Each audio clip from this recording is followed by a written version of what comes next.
Des records battus, des larmes versées, des drames à couper le souffle et des moments qui ont fait chaud au cœur. Nous avons vu tout cela aux Jeux d'hiver de Beijing au cours des 19 derniers jours. Ce sont des Jeux olympiques qui entreront dans l'histoire avec un record de près de 3000 athlètes de 91 délégations s'affrontant dans 109 épreuves. Il y a eu beaucoup de premières.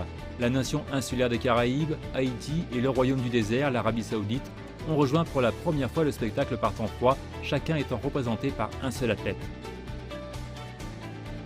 La Nouvelle-Zélande a remporté sa toute première médaille d'or aux Jeux d'hiver. Le patineur artistique Donovan Carrillo est devenu le premier Mexicain à se qualifier pour les finales. Et Tomoka Takeuchi est devenue la première Japonaise à participer à ses 6e Jeux olympiques en snowboard. 7 nouvelles épreuves sportives ont été présentées aux Jeux d'hiver de Beijing. Avec 45% d'athlètes féminines, c'est l'édition la plus équilibrée des Jeux olympiques d'hiver à ce jour. Repousser les limites. Au total, 109 médailles d'or ont été remportées, 13 records olympiques et 2 records du monde ont été battus. Nous avons vu des outsiders olympiques s'imposer contre toute attente et remporter une victoire inoubliable. Nous avons acclamé les vainqueurs, mais aussi ceux qui se défiaient eux-mêmes. Nous avons vu des patineurs monter sur la glace avec grâce, abordant chaque compétition avec charme et confiance, même en cas d'échec. De nouvelles stars sont apparues, tandis que certaines légendes ont tiré leur révérence. Et les moments révolutionnaires.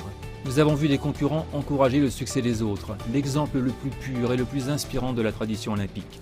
Chacun d'entre eux était un phare de fierté pour ceux qui les regardaient. Et personne ne peut oublier les athlètes seniors. Un vieil adage dit « l'âge n'est qu'un chiffre ». Cela n'a jamais été aussi vrai qu'aux Jeux de cette année.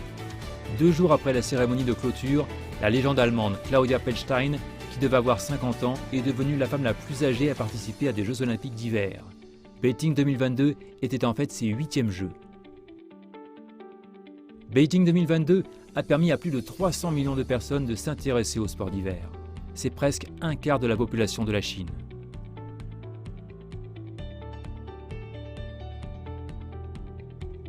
Beijing a également offert des Jeux olympiques durables, tous les sites étant alimentés par des énergies renouvelables.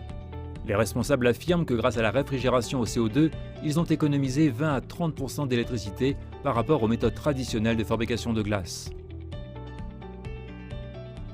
Si l'ouverture des Jeux olympiques d'été de 2008 à Beijing a été un spectacle grandiose, mettant en valeur la force de la Chine en matière de technologie, de coordination et d'influence croissante sur la scène mondiale, l'ouverture des Jeux olympiques d'hiver de 2022 a été un chef-d'œuvre artistique, délicat et inspirant qui a transcendé les frontières culturelles et politiques, unissant le monde autour de la lumière de l'esprit olympique et regardant ensemble vers un avenir commun.